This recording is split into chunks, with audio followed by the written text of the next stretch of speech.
Shalom, salam sejahtera. Senang bisa berjumpa lagi dengan saya dalam renungan firman Tuhan hari ini. Mari kita berdoa sebelum kita membaca dan merenungkan firman Tuhan. Kami bersyukur kepadamu ya Tuhan, ada kesempatan bagi kami untuk mendengarkan firman-Mu. Terangilah hati kami, Roh Kudus, beri kami hikmat dan pengertian, supaya kami dapat memahami kebenaran firman-Mu dengan baik. Dalam Kristus Yesus, kami berdoa. Amin. Pembacaan firman Tuhan dari 2 Korintus pasal 5 ayat 7. 2 Korintus pasal 5 ayat 7, sebab hidup kami ini adalah hidup karena percaya, bukan karena melihat. Itulah renungan kita. Saya beri tema hidup oleh iman. Saudara-saudara yang dikasihi Tuhan, di dalam dunia banyak orang yang tidak peduli dengan masalah iman atau masalah rohani. Ada yang berkata, Allah itu tidak ada. Ada juga yang berkata, Allah itu tidak berkuasa. Bahkan ada teori yang berkata atau teologi yang berkata Allah sudah mati.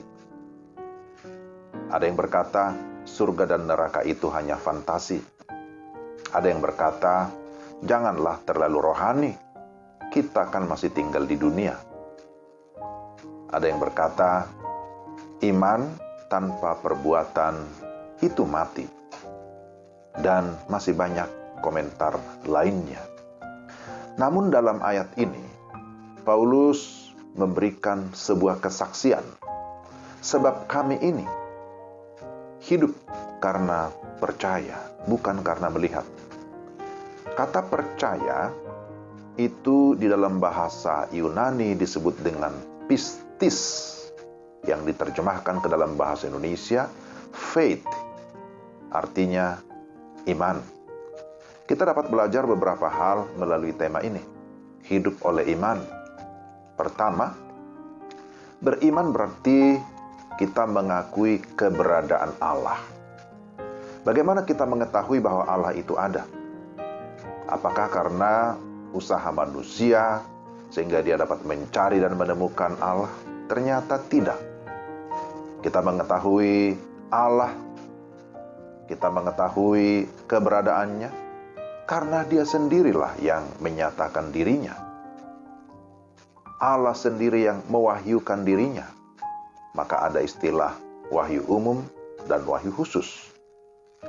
Dan Paulus mendasarkan imannya atas penyataan Allah, atas wahyu Allah yang bersifat khusus di dalam Yesus Kristus.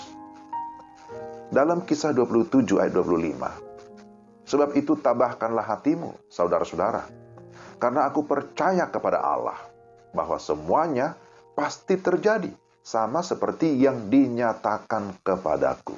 Nah ini ya, ada kata dinyatakan. Jadi, kalau Paulus bisa mengenal Allah, karena Allah menyatakan diri, demikian juga kita.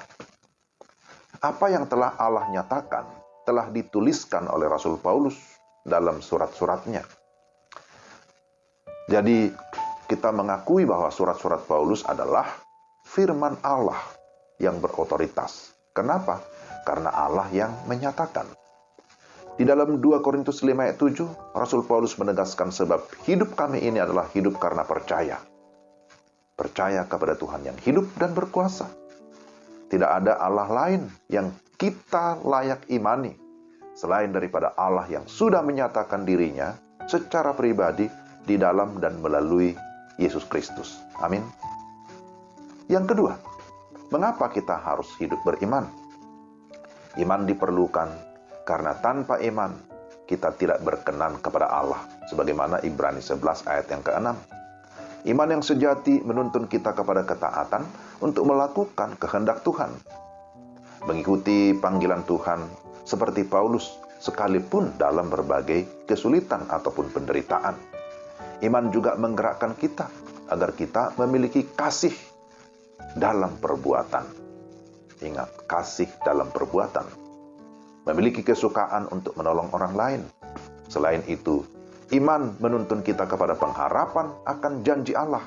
Orang yang beriman tidak hidup di dalam kebimbangan, tetapi hidup di dalam kepastian bahwa dia akan menerima segala janji Allah, baik sekarang maupun hidup yang kekal.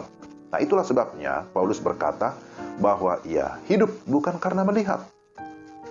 Yesus pernah berkata, berbahagialah orang yang percaya sekalipun tidak melihat. Agar kita tetap memiliki iman yang kuat, maka kita haruslah senantiasa bertekun di dalam firman. Kemarin itu sudah kita dengarkan.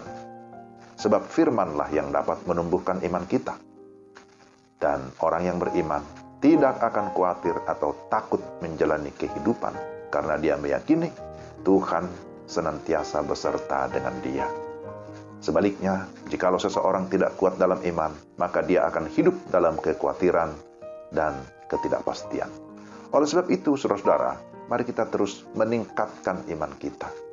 Dan jangan lupa, tetap beritakan Injil, karena Injil yang dapat menimbulkan iman, baik bagi kita maupun bagi siapa saja yang percaya kepada Injil.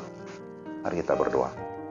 Tuhan, terima kasih untuk renungan hari ini, bahwa firman-Mu mengingatkan kami supaya kami tetap hidup di dalam iman, hidup karena percaya kepada Tuhan, bukan karena melihat, bukan karena tanda-tanda, bukan karena mujizat, tetapi oleh karena kami memiliki iman kepada Yesus Kristus sebagai Tuhan dan Juru Selamat satu-satunya.